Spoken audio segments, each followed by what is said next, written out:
It's all over here at the Thornbury Surfacing Stadium after Chippenham's game against Dulwich Hamlet. Gary, a 2-0 win against Dulwich, by no mean feat, mate. That's a great performance in only your third game as interim manager. It's got to make you very happy. Yeah, again, I don't want to repeat myself from last week, but absolutely delighted today. The lads have done exactly again, executed a game plan to deal with a really good side. I know I talked about them in a bit of poor form. I think they haven't won 1 in 9, so that obviously extends to 10. But they got some good players. They're a physical side with a lot of athleticism through the team. So the lads have had to work really, really hard today. They've covered some distance, and again, I don't think Will's had to make a save until the last sort of 2-3 minutes there. So everybody's putting an absolute shift. Everyone's again out on their feet. But that's what we've asked, and that's what they've given. They've done that all year. Gary, the first half I think could be sort of construed as all Chippenham. I think we've probably created enough chances in that first half to win 5 games of football and possibly the playoffs as well, but it just didn't quite sneak for us. But we did go in with a 1-0 lead, an early goal there from Joe Hanks, a very good slot after a great bit of football, right to left. But again, lots of chances in that first half, but the one that stuck was the one that mattered, and obviously Hanksy's gone and got his goal. Yeah, and if you're a pessimist a little bit like me, you go in at half time thinking, have you lost your opportunity? Should have really been at least 3-0 up, I think. I don't think that would have flattered us. With a little bit more care, we should have probably scored as well just before the half-time whistle. The defenders managed to clear it from underneath the bar. I don't know how he managed to do that. Jordan's probably, he said himself he should have had at least 2 at half-time. And then it makes it a little bit easier for us. Hopefully second half, you think maybe the game, it's going to change at half-time. You're going to be defending the slope.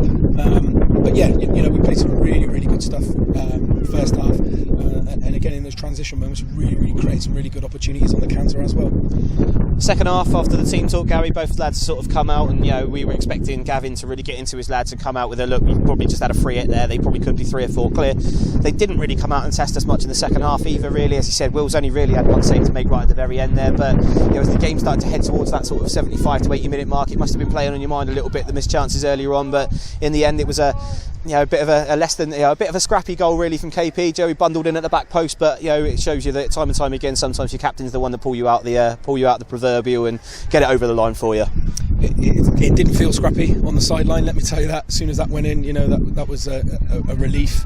But yeah, they came out and gave it a right good go. Second half, like I said, they took Mills off, who I thought we handled, and Pars was outstanding. I thought he handled him really, really well, because he is an absolute handful. And they made it a bit more difficult when in behind us, but again I thought we defended that really well. The midfield 2 that we used in there today defended the second balls excellently as well. So I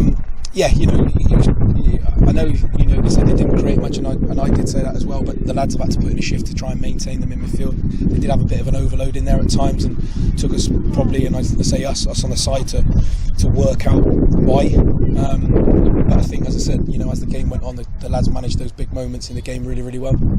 Gary, you're going to get this question quite a lot, obviously not just from ourselves when we've got our interviews going on, but I'm sure you're probably getting it from quite a few people around the ground now. You've been a part of the furniture at Chippenham Football Club for the best part of a decade, so no doubt people are going to feel like they can speak to you. This is now your 3rd game in charge. You got a 66% win rate. The only team that have managed to get anything off you, including so much as a goal, is a Dorking Wanderers side that ran riot at Concord today, won 7-2.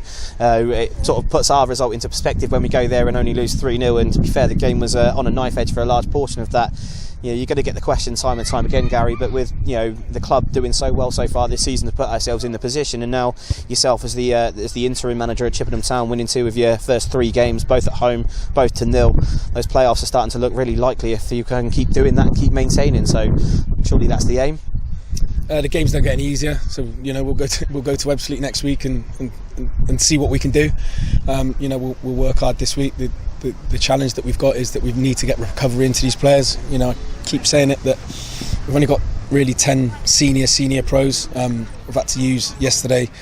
I've had to use 2 academy lads today who have played last night, and I want to just say congratulations to them as well on hopefully winning the league last night. Wanted to give them every opportunity to go and finish that off last night, rather than pull them out today to sit on the bench. So we knew that we were going to have some tired legs already on the bench, but you know they've been fantastic. All the boys, particularly the lads from Swindon, have been fantastic for me this week, and you know Mo's come on and finished the game off fantastically for us today as well. So look, we'll keep just trying to win games until you know it's mathematically impossible to do that, and we'll just try and set them up and just keep this group together till the end of the season.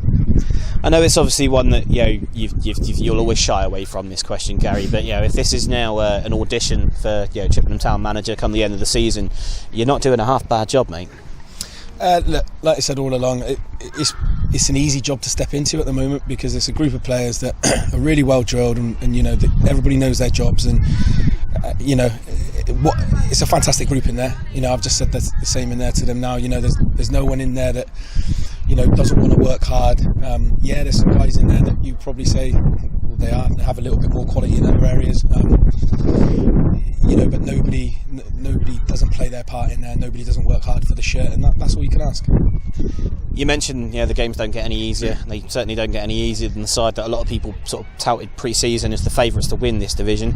We've played Ebbsfleet quite a few times over the last few seasons, so they're no strangers to us. I think we've had arguably one of our best results there in the FA Cup, where we had quite a memorable night, winning through on penalties.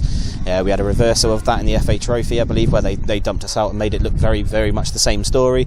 In the league, we've played them once this season already. They were the team that I believe your predecessor spoke about as the best footballing side that have been to Hardnewish Park this year. Up at their place, they're going to obviously be heavy favourites. They're already secured in their playoff spot. They can't be caught now. They will be at the end of the season showdown. Hopefully there'll be a few cautious minds from Coutrieb to try and rest a few legs and give us the opportunity to go down there and exploit that. Yeah, hopefully they'll put the youth team out, maybe to give us a bit of a chance. But no, listen, as you've just sort of said there, Cookie earlier in the year sort of alluded to that. They're one of the best teams in this league, if not the best, which they should be able to be. So with being a full-time side, you can probably work on those things a little bit more. But they still get beat, and we'll go and just try and see what we can do. Like I say, I'm under no illusions that it's not going to be tough there. But other sides have gone there and maybe frustrated them in one game. So look, we'll go there, set up a game plan and see how we get on, and we'll go from there. Well, Gary, all signs are pointing to good so far, mate. I'm sure obviously you've got a lot of things that you want to go and wrap up now, if nothing else, with a couple of quiet drinks with the family and maybe a few bits of shut-eye tonight. I think things are probably slightly different in the Horgan household on a Saturday night now, is it? Probably home for an early night and miss the end of the X Factor these days, is it? Yeah, well, I was hoping to go and watch the boxing, but after that I'll probably be asleep by then, I think. So we'll go and hopefully enjoy it as a the bar now for a little bit, and then we'll set out Tuesday and Thursday to see what we can do Saturday. Good stuff. Well, Gary, from all of us today, congratulations, mate. 2-0 winners against Dulwich Hamlet. Go and get yourself rested up, mate, and we go again next Saturday. Good luck. Cheers. Top man, well done. Thank you.